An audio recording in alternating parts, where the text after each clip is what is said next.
ইরানের সাথে আমেরিকা আর ইসরায়েলের যুদ্ধের আসল কারণ ইরানের পারমাণবিক কার্যকলাপ ধ্বংস করা নয়। এপস্টিন ফাইলের ঘটনা ধামাচাপা দেওয়ার জন্য এই যুদ্ধ নয় তো। আমেরিকা ইসরায়েলের কথা মতো কেন চলছে তার কারণ শুনলে আপনিও চমকে যাবেন। কতজন ভারতীয় স্টুডেন্ট ইরানে আটকে আছে আর এখন তাদের অবস্থা কি হবে? যুদ্ধ বেশি দিন চললে ভারতের অবস্থা যা হবে সেটা ধারণার বাইরে। সবাই ভাবছে এই যুদ্ধে ইরান আমেরিকার সামনে মুখ থুবড়ে পড়বে। কেন এই যুদ্ধে ভারত এখনো একদম চুপচাপ আছে? এবার যুদ্ধ ভারতের দিকে মোড় নিচ্ছে।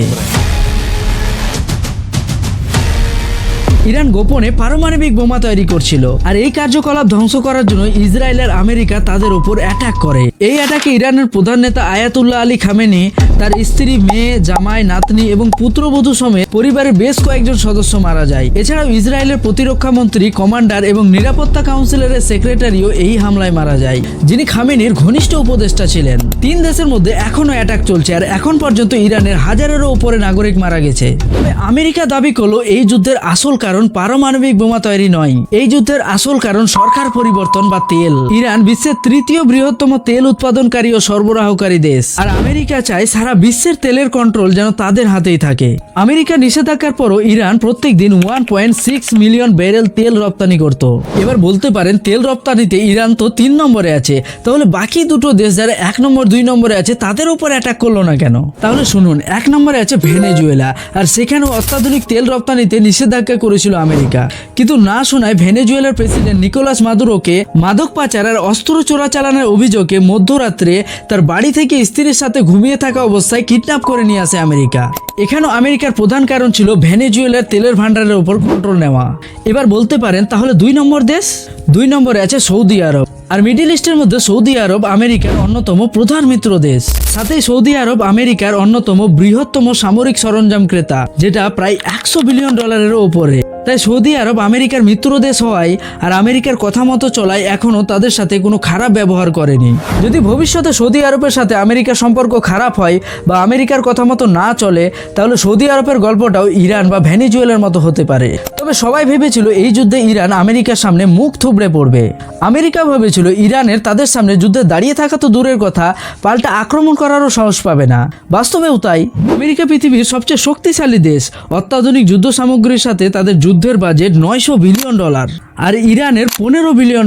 সাথেই তাদের কোনো পারমাণবিক শক্তিও নেই। কিন্তু তারপরও ইরান কি করেছে সেটা দেখো। ইরান আমেরিকার উপর আক্রমণ করে তাদের অনেক দামি আর শক্তিশালী 4টা রাডার সিস্টেম ধ্বংস করে দিয়েছে, যার এক একটার দাম 2000 কোটি, 5000 কোটি, 8000 কোটি টাকার মতো। এই রাডার সিস্টেমগুলো এত শক্তিশালী যে এক জায়গায় দাঁড়িয়ে থেকে 5000 কিলোমিটার দূর থেকে কোনো মিসাইল আসলেও বুঝতে পেরে যায় সেটা কোন দিকে আসছে, আর বিল্ডিং এর উপর পড়বে না জলে পড়বে না মাটিতে পড়বে সেটাও বুঝতে পেরে যায়, আর তাদের দেশে ঢোকার আগে ডিস্ট্রয় করে দেয়।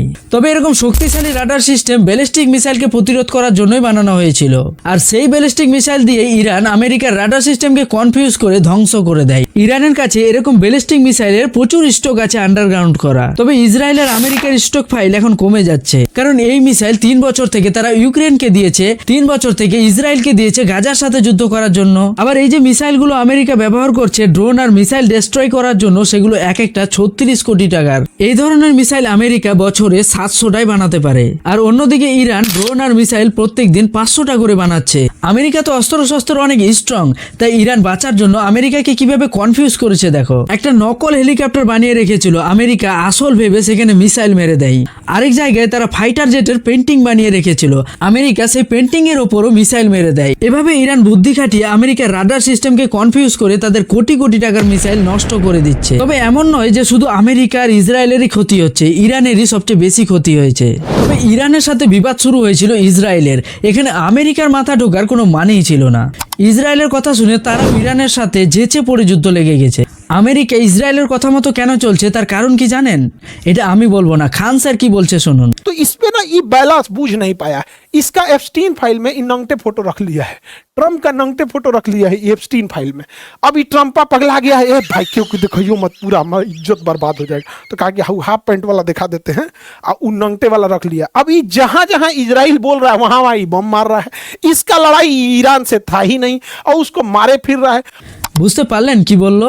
না বুঝতে পারলে আরেকবার শুনুন, আর এই ব্যাপারে আপনার কি মনে হয় সেটাও কমেন্টে জানান। বিশ্ব রাজনীতিতে আমেরিকা অনেক দাদাগিরি করেছে, আর দিনের পর দিন আমেরিকার দাদাগিরি বাড়তেই চলেছে। এর মূল কারণ তারা অর্থনৈতিক, বাণিজ্যিক ও সামরিক দিক দিয়ে 1 নম্বরে থাকতে চাই এবং সারা বিশ্বে বাণিজ্যিক ক্ষেত্রে ডলারের বিস্তার করতে চাই। আমেরিকার নজর মূলত সেই সব দেশের ওপর যেসব দেশে তেলের খনি বা সোনার খনি রয়েছে।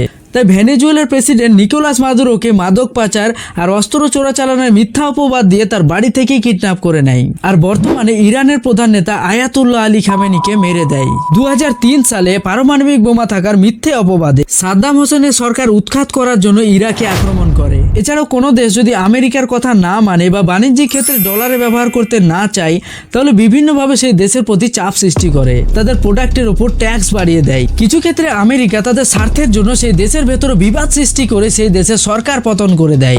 আমেরিকা অতীতে এমন কাজ অনেক করেছে। বিভিন্ন ঐতিহাসিক গবেষণা ও নথিপত্র অনুযায়ী 90s-এর শেষ ভাগ থেকে 2026 সাল পর্যন্ত মার্কিন যুক্তরাষ্ট্র বিশ্বের প্রায় 50টিরও বেশি দেশে প্রকাশ্যে বা গোপনে সরকার পরিবর্তনে হস্তক্ষেপ করেছে বা সরাসরি দাঙ্গা লাগিয়ে সরকার পরিবর্তন করেছে। মানে বুঝতেই পাচ্ছেন, আমেরিকার দাদাগিরি আজ থেকে নয়, বহু বছর আগে থেকেই।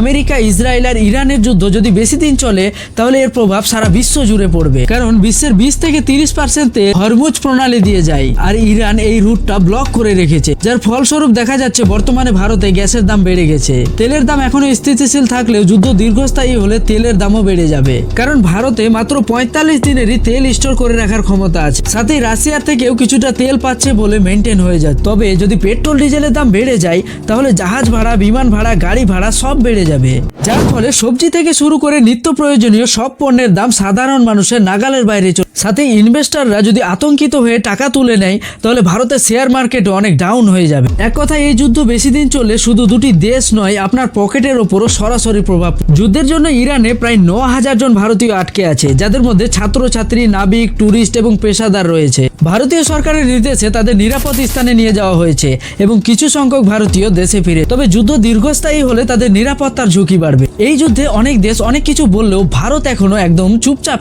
এর কারণ হলো ভারতের সাথে ইরান এবং ইসরায়েল দুই দেশেরই ভালো সম্পর্ক আছে, সেটা বজায় রাখতে চায়, সাথেই আমেরিকার কাছে খারাপ হতে চায় না। আপনারা দেখেছেন রাশিয়ার কাছে তেল কেনা নিয়ে আমেরিকা ভারতীয় প্রোডাক্টের উপর 50% ট্যারিফ বাড়িয়ে দিয়েছিল। তাই বাধ্য হয়ে ভারত তার মিত্র দেশ রাশিয়ার কাছে তেল কেনা কমিয়ে দিয়েছে। আর এই পরিস্থিতিতে ভারত যদি আমেরিকার বিরুদ্ধে কিছু বলে, তাহলে আমেরিকা ভারতের উপর বিভিন্নভাবে চাপ সৃষ্টি করতে পারে। আপনার কি মনে হয়, ইরানের সাথে আমেরিকা আর ইসরায়েলের যুদ্ধের পেছনে কি অন্য কোনো কারণ থাকতে পারে?